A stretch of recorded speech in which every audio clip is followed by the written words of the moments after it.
We continue the week of prayer for Christian unity, which will end on Saturday, the conversion of St. Paul, the patron of my order, the Paulist Fathers.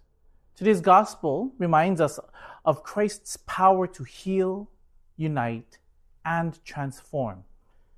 As we continue praying for Christian unity, we also celebrate today in our tradition, the Catholic tradition, the feast of St. Marianne Cope, an extraordinary Franciscan woman whose life brought these themes to life. In the gospel, large crowds gathered around Jesus, coming from many different regions, Judea, Galilee, Idumea, and beyond. In addition to geographic origins, they had different cultures and religious identities. Not all of them were Jewish. Even Gentiles came to see Jesus. Despite their differences, they are united by a shared desire to encounter Christ and to find healing. Jesus doesn't turn anyone away. His mission is for all people, regardless of their background or circumstances. This is a powerful image of unity. People coming together, centered in Christ, to receive the hope and healing only Jesus can offer. St. Marianne Cope lived this unity in action. When others turned away from the mission of caring for people with Hansen's disease in my beloved Hawaii, she said yes to God's call to lead and to serve.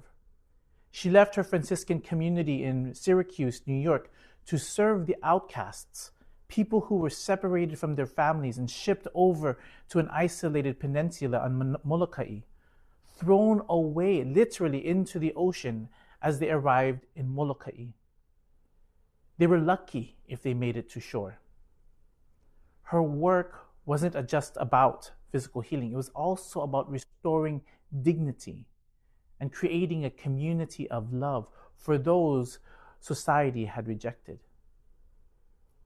Like the crowds in the gospel, she recognized the shared humanity that draws us all to Christ. The psalm today captures this spirit of trust and commitment. We read, "Here I am, Lord, I come to do your will." St. Marianne's life was an echo of this response. She trusted God and courageously followed his will, even when it meant stepping into the unknown. Her example challenged us to ask ourselves, how do we respond when God calls?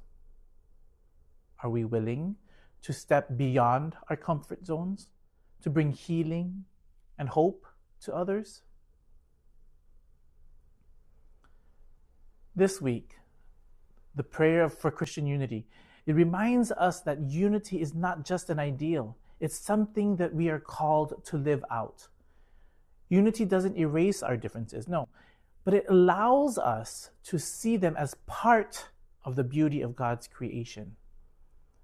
Whether it's within our families, our communities, or among Christians of different traditions, unity begins with love, humility, and the willingness to serve.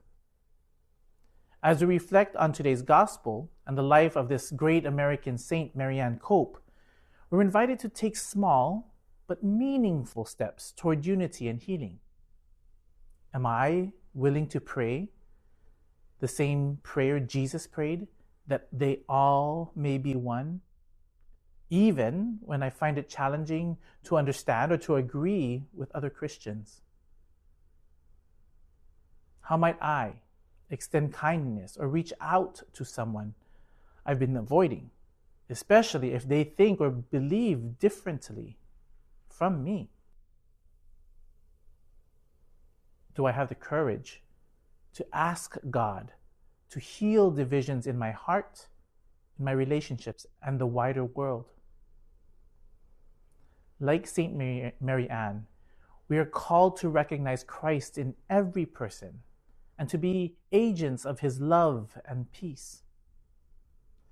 So may this week of prayer for Christian unity continue to inspire us to draw closer to Christ and to one another.